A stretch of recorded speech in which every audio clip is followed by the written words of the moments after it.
Thank you, Yawande. You're a legend. And thank you for getting the name right, because everybody always says Imogen instead of Imagine. So thank you very much for getting that right. And thanks to Isabella and the team for having me and for putting this together. It means a lot. And yeah, it's an honor. So I'm going to start sharing my screen. Um,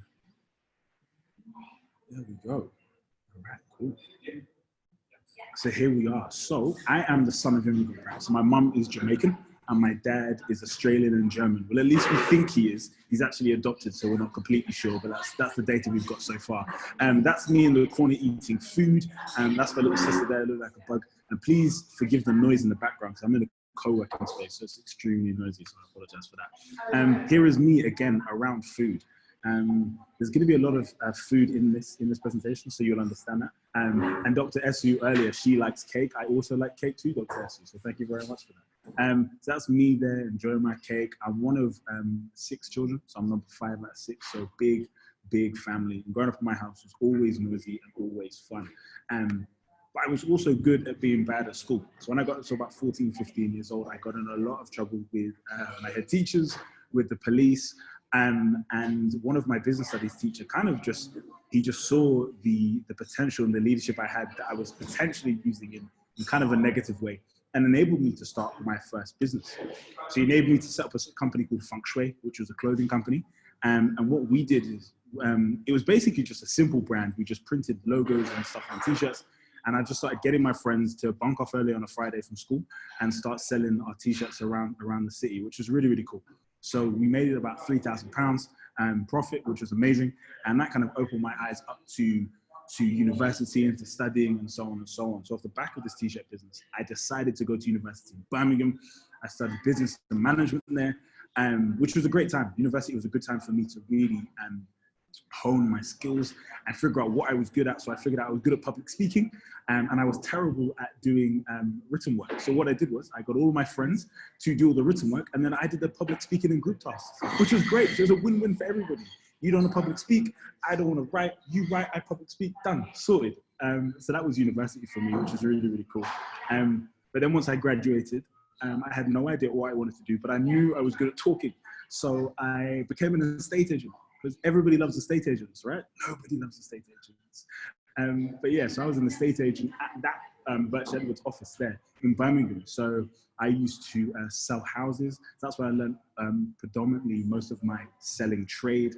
And it was hard, man. And I remember many months I was getting paid £300 less than what my bills were. So I remember many months just being like relying on credit cards or hiding in my apartment so my landlord wouldn't come get me.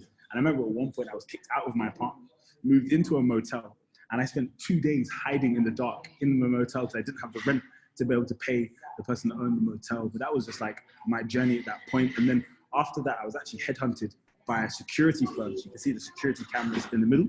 I was headhunted by a security firm to head up one of their sales teams, which was really, really cool. It was an opportunity for me to solidify, again, my sales techniques. And what I was able to do actually was to door knock. And door knocking sounds horrible, but it is a great way to learn how to sell.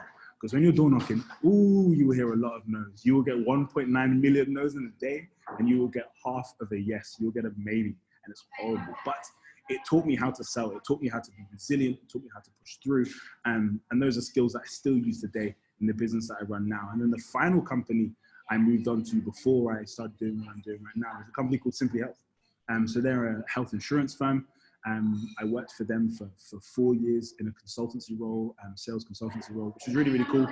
And I was able to put into practice all of the things that I learned in my previous companies about door-to-door sales and just not taking no for an answer, which was great.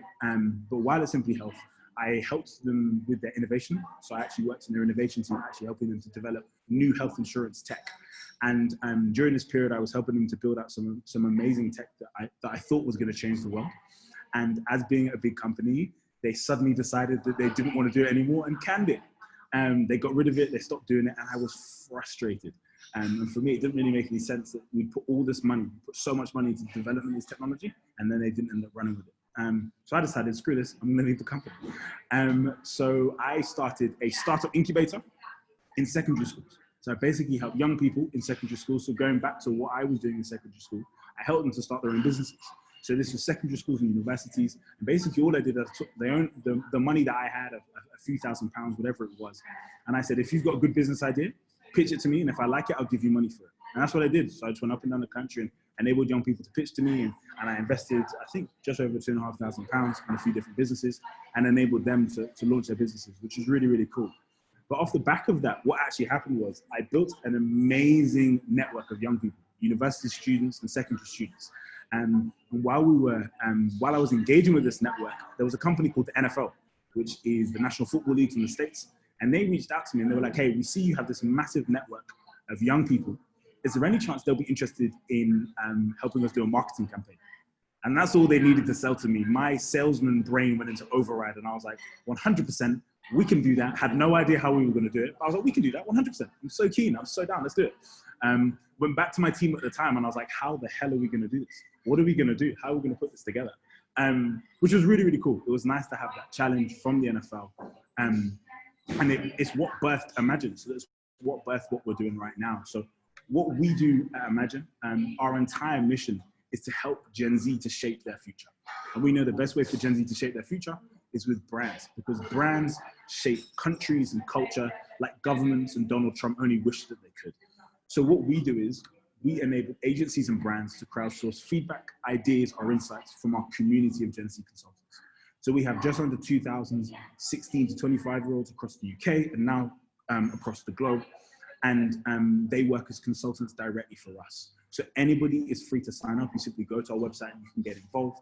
And the way it works is a brand like the NFL, they come to us and go, okay, we've got 3 marketing campaigns that we want to aim at Gen Z. We will then take those 3 marketing campaigns, we will send them out to our consultants via push notification. And within 72 hours, we will receive 50 videos back from our consultants.